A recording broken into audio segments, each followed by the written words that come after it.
नमस्कार मित्रों। आज मैं आपको बायोलॉजी के जो इम्पोर्टेंट क्वेश्चंस हैं उनको डिस्कस कराने जा रहा हूँ, जो परीक्षा की दृष्टि से काफ़ी महत्वपूर्ण हैं। ये पीडीएफ है जिसके क्वेश्चन मैं डिस्कस करने जा रहा हूँ।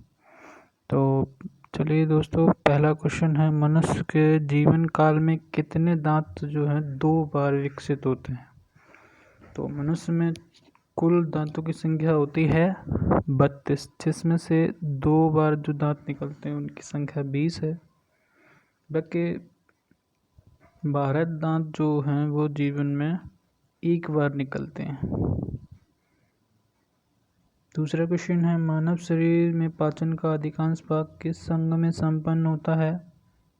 तो ये छोटे यान। मनुष्य में पाचन क्रिया कहाँ प्रारंभ होती है? तो मनुष्य की पाचन क्रिया प्रारंभ होती है मुख से। सर्वप्रथम रक्त परिसंचरण तंत्र का अध्ययन किसने किया था? तो महान वैज्ञानिक हार्वे। पेसमेकर का संबंध किससे है? तो पेसमेकर का जो संबंध है वो हृदय से है। पेसमेकर का जो कार्य क्या है? तो पेसमेकर का जो कार्य है वो दिल की धड़कन प्रारंभ करना। गति प्रेरक किससे संबंधित है? ये गति प्रेरक जो है हृदय से संबंधित है। इसका मतलब पेसमेकर की हिंदी गति प्रेरक है। तो क्वेश्चन पेसमेकर किससे संबंधित है ऐसे करके इस भाषा में पूछा जा सकता है, और आपसे गति प्रेरक किससे संबंधित है घुमा के भी क्वेश्चन पूछा जा सकता है। किनकी भित्तियों का रक्त द्वारा डाले गए दबाव को रक्तदाब यानी ब्लड प्रेशर कहते हैं? धमनी। सोते समय रक्तदाब में क्या परिवर्तन होता है? तो सोते समय जो रक्तदाब होता है वो घटता है। मानव रुधिर का पीएच मान कितना होता है? तो मानव रुधिर का जो पीएच मान होता है वो 7.4 होता है। मानव रक्त प्लाज्मा में प्राय पानी की प्रतिशत मात्रा कितनी भिन्नता होती है? 80 से 80%। रक्त में पाई जाने वाली धातु है लोहा, आयरन। रक्त का शुद्धिकरण कहाँ होता है? तो रक्त का जो प्यूरिफिकेशन होता है वो होता है किडनी में। अधिकतम पोषक तत्व रक्त में कहाँ से अवशोषित किए जाते हैं?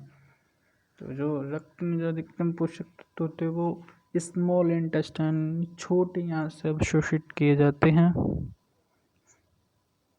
लार में कौन सा एंजाइम पाया जाता है? तो लार में टाइलिन एंजाइम पाया जाता है। पेट में भोजन को पचाने के लिए किसकी खास आवश्यकता होती है? तो पेट में जो भोजन है पचाने के लिए कई सारे एंजाइम्स की ज़रूरत होती है, जिसकी मदद से भोजन का पाचन आसान होता है। लार किसके पाचन में सहायक होती है? तो जो लार होती है वो स्टार्च के पाचन में सहायक होती है।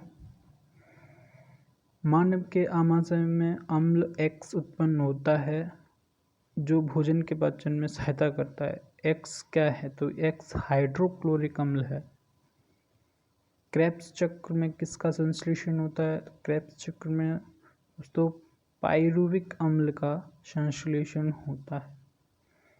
मानव शरीर में खून के शुद्धिकरण की प्रक्रिया को क्या कहते हैं? मानव शरीर में मनुष्य के खून के शुद्धिकरण की प्रक्रिया को डायलिसिस कहते हैं। डायलिसिस।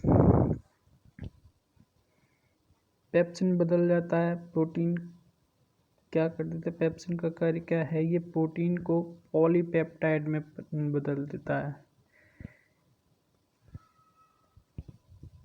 पाचन क्रिया में प्रोटीन किस पदार्थ में बदल जाते हैं?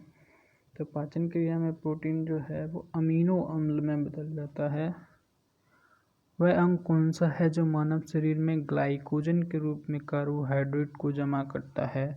तो यह वो अंग है यकृत। उम्मीद है आपको ये क्वेश्चंस परीक्षा की दृष्टि से कुछ खास लगे होंगे।